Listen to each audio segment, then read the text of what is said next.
जी, तो योग सादर दर्शन की प्रणाम। कक्षा में प्रणाम जी।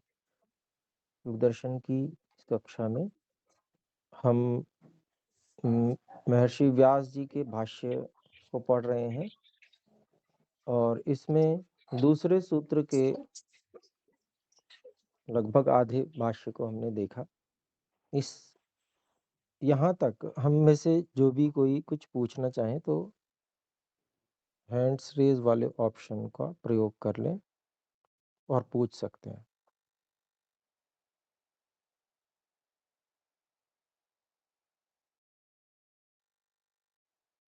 ओम। तो सभी बातें यहाँ तक काफी कुछ स्पष्ट हो गई होंगी।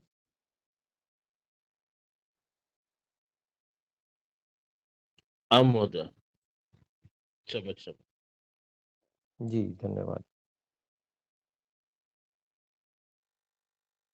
तो यहाँ पर हमने जो अंत में पढ़ा था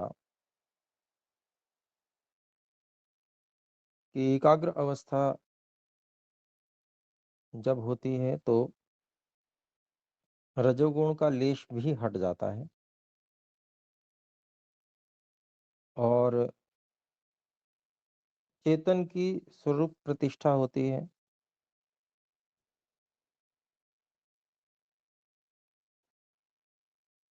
जो चित्त है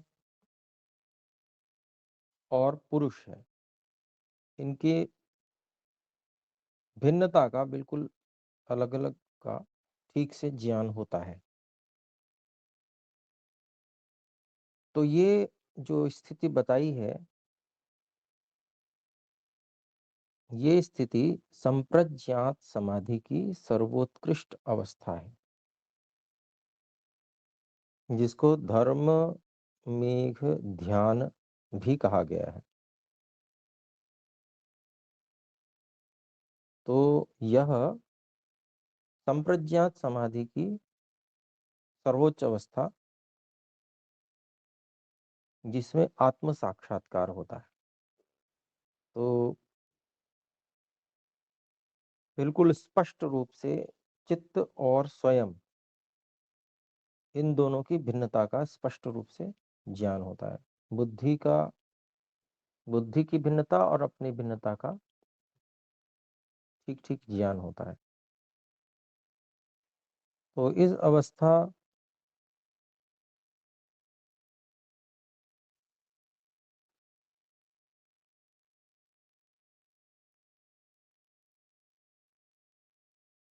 के अलावा इससे पहले जो अवस्थाएं होती हैं वो पिछले सूत्र में भी बताई गई हैं, उसके भाष्य में, जिसमें सबसे अंत में अस्मितानुगत संप्रज्ञात योग ये बताया गया। तो अस्मितानुगत संप्रज्ञात योग यही वाला है जो ये धर्ममेघ ध्यान वाला।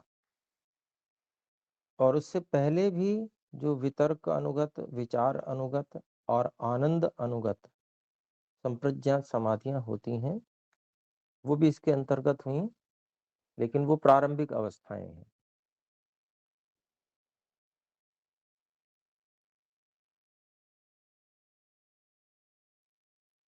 तो यहाँ पर अब हम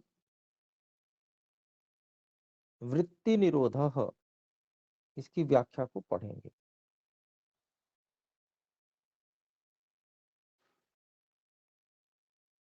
तो यहाँ पर व्यास भाष्य मैं पढ़ रहा हूँ। चेति शक्तिरपरिणामिनी अप्रतिसंक्रमा, अलग अलग कर दिया। चेति शक्ति रपरिणामिन्यप्रतिसंक्रमा, चिति शक्ति ही अपरिणामिनी अप्रतिसंक्रमा, दर्शित विषया शुद्धा च अनंता च। तो जब आत्म साक्षात्कार हुआ, अर्थात बुद्धि चित्त आदि जो अंतःकरण है उससे स्वयं की भिन्नता का स्पष्ट ज्ञान हुआ,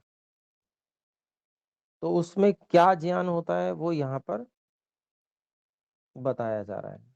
वृत्ति निरोध की स्थिति में This call is now being recorded. क्या ज्ञान होता है वो यहाँ पर बताया जा रहा है। तो व्यास ऋषि बताते हैं, चिति शक्ति ही, चिति शक्ति ही यानी कि चेतन शक्ति आत्मा की बात है। अपरिणामिनी, परिणामी नहीं है, अपरिणामिनी है। परिणामी का अभिप्राय होता है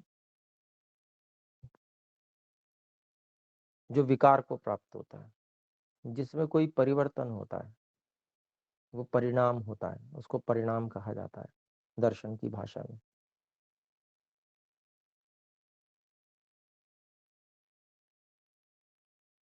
परिवर्तन होता रहता है, कभी कोई परिवर्तन हुआ, कभी कोई परिवर्तन हुआ, इसी को परिणाम कहते हैं। तो जो चेतन शक्ति है वो अपरिणामिनी है, अर्थात उसमें कोई परिवर्तन नहीं होता कभी भी। अप्रतिसंक्रमा,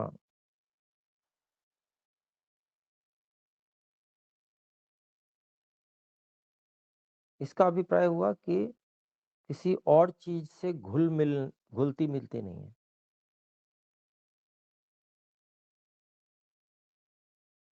कोई चीज आकर घुल जाए आत्मा में, ऐसा नहीं होता। पानी में चीनी घुल गई, फिर उसमें धागे लटका दिए तो मिश्री बन गई, अलग हो गई। तो वो जो एक जैसे भौतिक वस्तुओं में प्रक्रिया होती है, उस तरह की कोई प्रक्रिया चेतन तत्व में, आत्मा में नहीं होती। ये यहाँ पर स्पष्ट अनुभूति होती है समाधि के समय में कि मैं ऐसा हूं, कि मुझ में कभी कोई विकार नहीं होता, मैं अपरिणामी हूं, मुझ में कोई वस्तु घुल मिल नहीं सकती, मैं ज्यों का त्यों ऐसा ही रहता हूं। दर्शित विषय, और जो ये चेतन शक्ति है इसको विषय दिखाए जाते हैं, जिसे विषय दिखाए जाते हैं वो है दर्शित विषय। शुद्धा,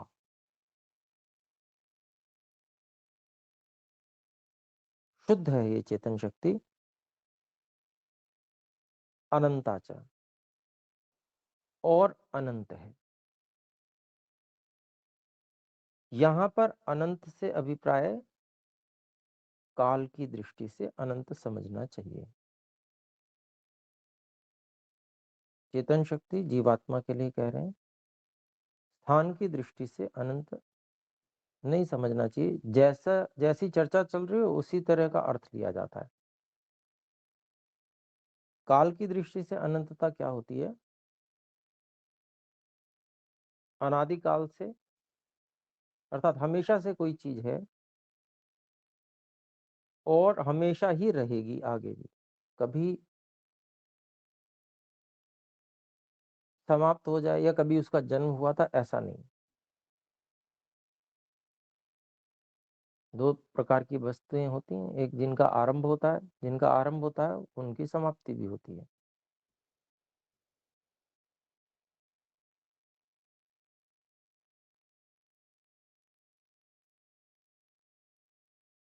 तो आरंभ कैसे होता है? यानी कि कुछ प्राकृतिक वस्तुएं जिनको विभिन्न अनुपात में मिलाकर बनाया जाता है, तो एक नया स्वरूप बनकर आ जाता है सामने। अब वो जो नया स्वरूप है उसी को जन्म कहा जा रहा है, आरंभ कहा जा रहा है। और जब वो स्वरूप नष्ट होता है, यानी कि कारण में फिर से विलीन हो जाता है, तो उसको मृत्यु या समाप्ति कहते हैं।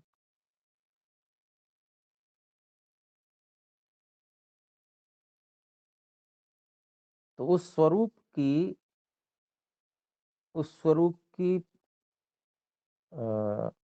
स्वरूप का आरंभ और उसकी समाप्ति इस रूप में कह सकते हैं। तो जैसे ये इसकी बात हमने की, ऐसा आत्मा नहीं है, हमेशा से इसी स्वरूप में था, कोई परिवर्तन कभी नहीं होता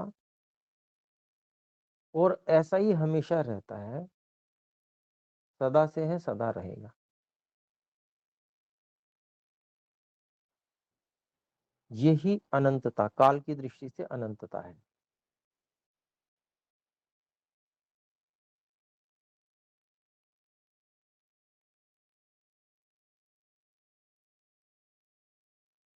अब इसके बाद में अगली पंक्ति देखते हैं। अगली पंक्ति में बताया जा रहा है, सत्व गुणात्मिका चेयमतो विपरीता विवेक ख्याति रीति।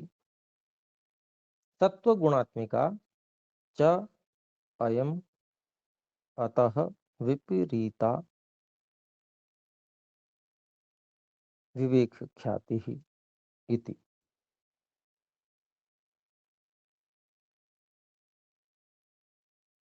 विवेक ख्याति को बता रहे हैं। विवेक ख्याति अर्थात विवेक ख्याति यथार्थ ज्ञान है, प्रकृति के विषय में। यहां पर हम लेंगे प्रकृति के विषय में यथार्थ ज्ञान।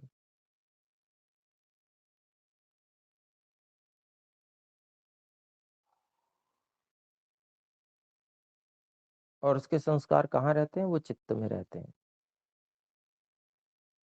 तो इस विवेक ख्याति अर्थात यथार्थ ज्ञान जो प्रकृति के विषय में है, उसके बारे में बताया जा रहा है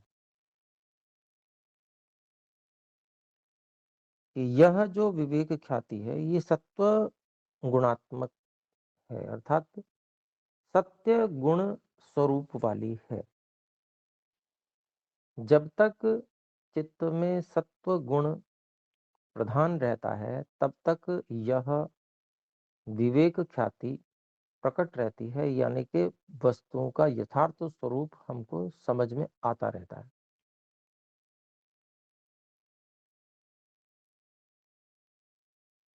तो सत्व गुणात्मिका है, एक बात बताई। और यह विवेक ख्याति सत्व गुणात्मिका है। अयम, यह जो चेतन शक्ति जीवात्मा है,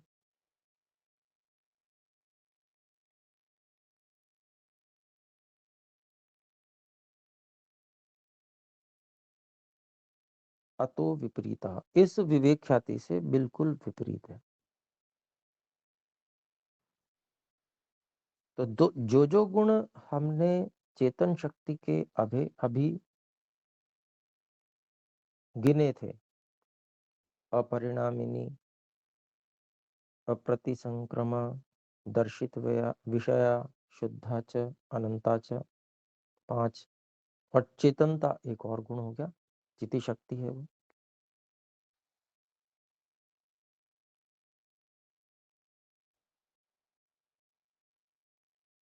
ये जो विवेक ख्याति ही जो सत्व गुणात्मिका है, अर्थात चित्त में जो उत्पन्न है, चित्त का एक धर्म है, वो इससे बिल्कुल विपरीत है। कैसे विपरीत है? तो यह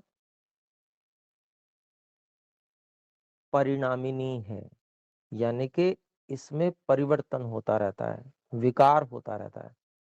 कभी तो ये सत्व गुण प्रधान है, लेकिन सामर्थ्य न्यून हो जाने पे सत्व गुण हट जाएगा और रजोगुण हावी हो जाएगा। कभी तमोगुण हावी हो जाएगा, कभी दो चीजें मिलकर हावी होंगी, एक दब जाएगा। ये नहीं कि इसमें परिवर्तन हो रहा है। तो ये परिणामिनी है। चित्त की ये अवस्था हमेशा रहने वाली नहीं है, परिणाम को प्राप्त होती है। दूसरी बात, चिति शक्ति तो अप्रतिसंक्रमा है, लेकिन ये प्रतिसंक्रमा है। इसमें सत्व गुण के साथ में आकर रजोगुण भी मिल जाता है। ऊपर पढ़ा ही था, तदेव तमसानुविद्धम।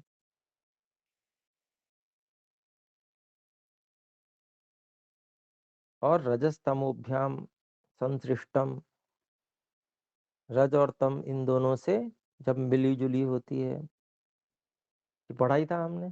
तो उसी से अपने को स्पष्ट है कि जो यह सत्व गुणात्मिका विवेक ख्याति है, चित्त की एक विशेष अवस्था है, विवेक ख्याति की अवस्था है, वो क्या है, उसमें दूसरी चीजें घुलमिल भी जाती हैं, रजोगुण तमोगुण का घुलमिल भी हो जाता है, इसलिए विपरीत है। तीसरी बात, चिति शक्ति वो चेतन है और ये जड़ है, क्योंकि सत्व गुणात्मिका जहां पर सत्व रज तम ये तीन चीजें हैं, वहां वो तो जड़ ही है। फिर अगली बात, दर्शित विषया, चेतन शक्ति को विषय दिखाए जाते हैं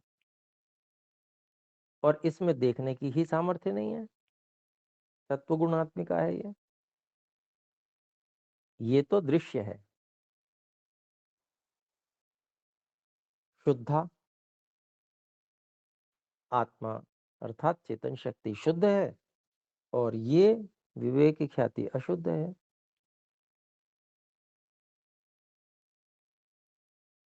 अशुद्ध का मतलब वही जिसमें दूसरी चीजें घुली मिली हों।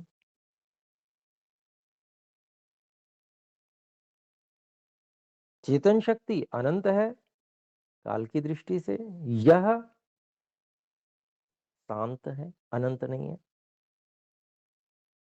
प्रलय के आरंभ में परमात्मा ने बुद्धि आदि पदार्थों को बनाया और प्रलय के समय में इसको फिर से प्रकृति में विलीन कर देंगे, नष्ट कर देंगे। ये स्वरूप हमेशा रहने वाला नहीं है। जो सत्व गुणात्मक का स्वरूप है, ये स्वरूप हमेशा रहने वाला नहीं है, तो ये अनंत नहीं है। जबकि चेतन शक्ति तो अनंत है। ये यहाँ पर दोनों में अंतर केवल इतनी पंक्ति से अपने को समझना है। सत्व गुणात्मिका च अयम अतः विपरीता, विवेक ख्याति हेतु, अतः विपरीता, बिल्कुल विपरीत है उससे। अब समाधि अवस्था में इन गुणों को अलग अलग समझ पाता है, मतलब इतनी गहरी विचार की शक्ति भी तो होनी चाहिए व्यक्ति के अंदर, जो इतना विवेचन कर सके, इतनी गहराई से अंतर समझ सके, मैं ये हूं और ये है। जिसमें ये निर्खीर विवेक होगा वो इस समाधि की अवस्था तक पहुंचेगा। इसलिए हम विचार करें कि कितने अधिक दार्शनिक ढंग से वैचारिक स्तर को बनाने की अपेक्षा आवश्यकता समाधि के लिए है। खाली मोटी बुद्धि का आदमी बैठ जावे और बैठ कर के भाई मेरी समाधि लग गई, मैं 3 घंटे बैठता हूँ, मैं 5 घंटे बैठता हूँ, और बाद में पूछते हैं कि भाई तुम्हें अनुभव क्या हुआ, बोले पता ही नहीं चला, ये कोई समाधि नहीं है। कितने सूक्ष्म स्तर पर दार्शनिक विवेचन वहां चलता है और कैसे समझ में बातें आती हैं, इस बात को समझना चाहिए। कितनी उत्कृष्ट स्तर का जो विचार और उसकी समझ होती है, इसको अपने को समझना है। यहाँ पर ये महर्षि व्यास जी ने समझाया है।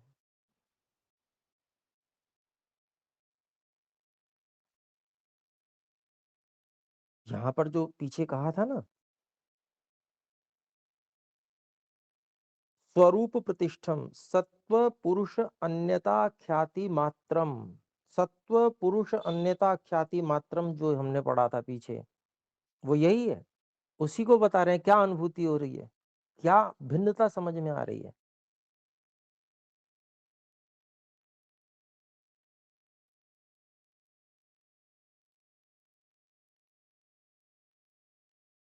अब यहाँ पर दो चीजों में बिल्कुल भिन्नता समझ में आ रही है कि ये चीज ऐसी है और ये चीज ऐसी है, मैं ऐसा हूं और ये जो चीज जिसको मैं देख रहा हूं वो ऐसी है, इसमें ये भिन्नताएं हैं, स्पष्ट समझ में आ रही है।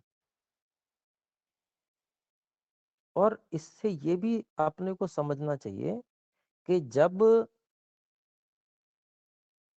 तत्व गुणात्मिका विवेक ख्याति का साक्षात्कार कोई कर रहा होता है योगी, उस समय कोई रूप नहीं होता है, क्योंकि इतनी चीजें हमने जो बात की इसमें से कुछ हमको लगता है कि कुछ किसी चीज का रूप दिखेगा हमें, न तो चेतन शक्ति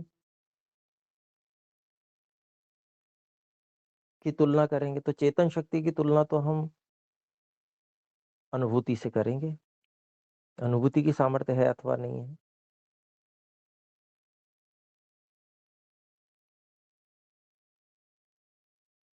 परिणाम को प्राप्त होना यानी कि विकार को प्राप्त होना तो कैसे करेंगे, यानी कि जो मूल तत्वों की गुणों की अनुभूति है, सत्व सत्व प्रधानता है, तो क्या है, यथार्थता मिल रही है ज्ञान की, ज्ञान का प्रकाश है। प्रकाश शब्द से भौतिक प्रकाश नहीं लेना चाहिए, ज्ञान का प्रकाश, यानी कि हम जो जानना चाह रहे हैं ठीक ठीक जान पा रहे हैं वस्तु के विषय में, ये सामने जो प्राकृतिक वस्तु है वो है सत्व। जहाँ रजोगुण है वहां पर चंचलता है, नहीं जान पा रहे हैं, बार बार विक्षेप हो रहा है। तमो प्रधानता है या उसका प्रभाव है तो थोड़ा प्रमाद आलस्य इस प्रकार की स्थिति है। ये यहाँ पर कोई रूप नहीं है, ये अनुभूतियां मात्र हैं।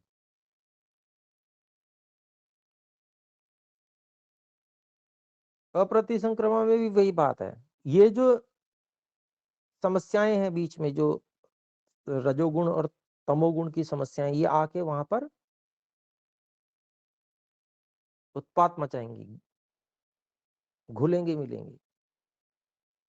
कहाँ पर, जहां पर विवेक ख्याति समझ में आ रही है, वहां यथार्थ के साथ में कुछ और भी आके घुलेगा मिलेगा, अर्थात वो पता चलेगा कि हाँ,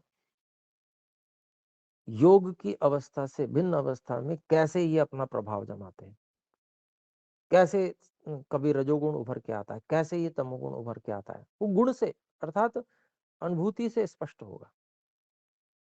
इस चीज को अपने को समझना है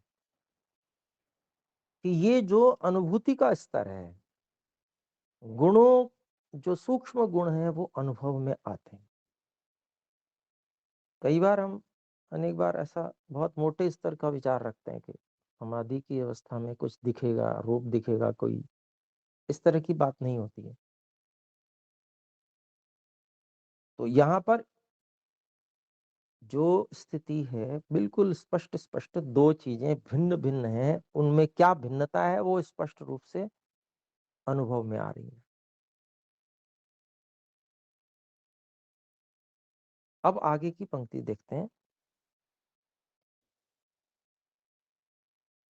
अतस्तस्यां विरक्तं चित्तं तामपि ख्यातिं निरुणद्धि। अतः, इसलिए क्योंकि दोनों चीजें अलग अलग पता चल रही हैं, वो इससे बिल्कुल विपरीत है।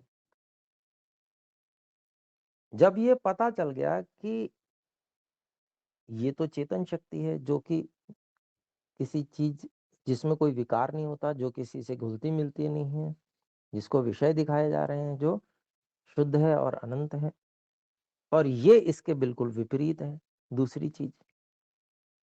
तो जब ये पता चल रहा है कि ये बिल्कुल विपरीत है और मैं तो ऐसा हूं और ये मुझसे बिल्कुल विपरीत है, तो व्यक्ति चाहता क्या है, अपने समान गुण वाली वस्तु को ही चाहता है, विपरीत गुण वाली वस्तु को नहीं चाहता। इसलिए अतः तस्याम विरक्तम चित्तम, उस सत्व गुणात्मिका जो चित्त की एक अवस्था है,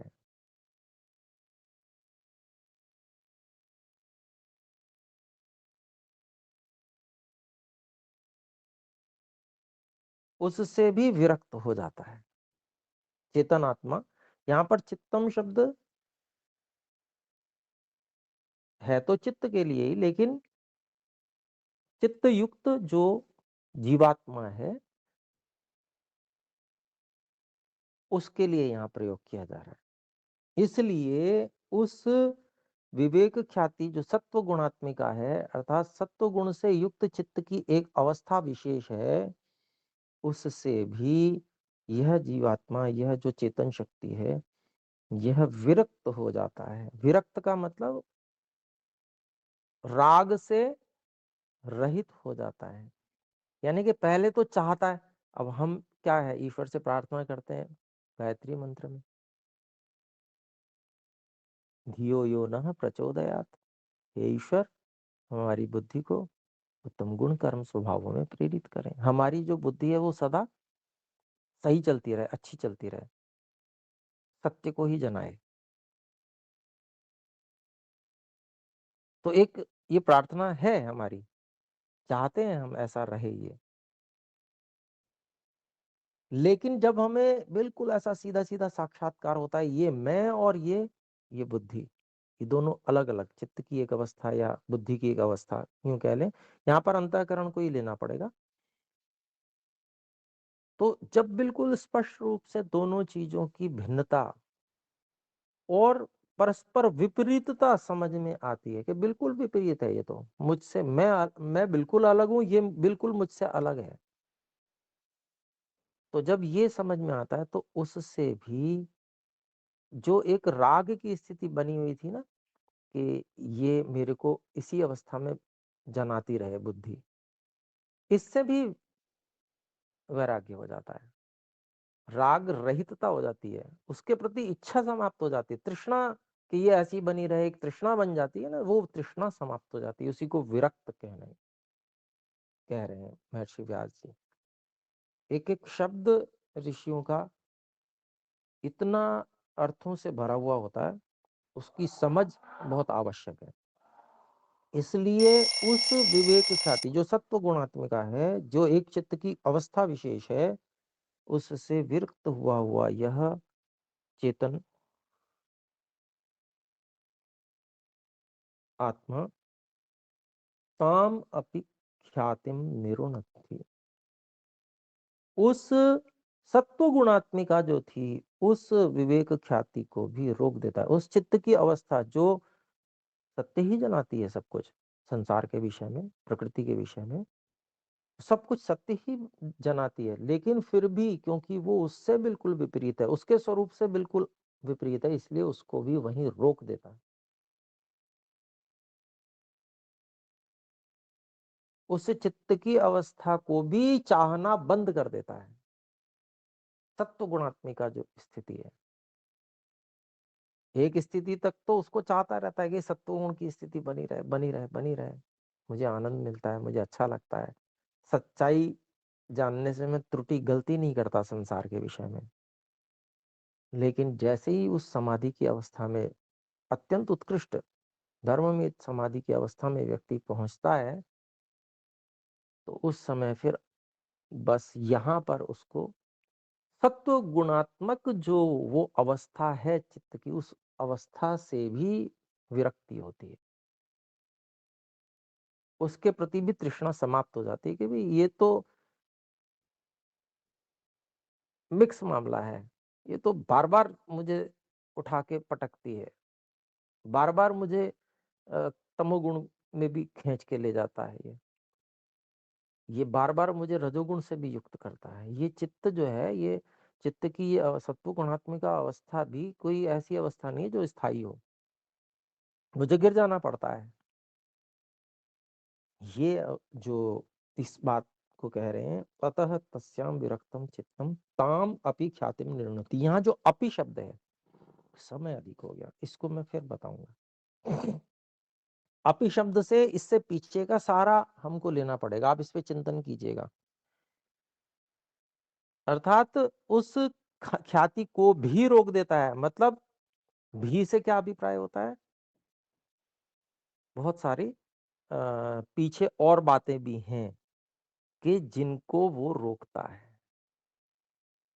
यानी कि वैराग्य का स्तर धीरे धीरे ऊपर उठता है। बहुत सारी चीजों को रोक कर आ रहा था, यहाँ पर उसने जो सर्वोत्कृष्ट अवस्था है उसको भी रोक दिया, ये अभिप्राय। चलिए अगली बार करेंगे, अभी विराम करते हैं।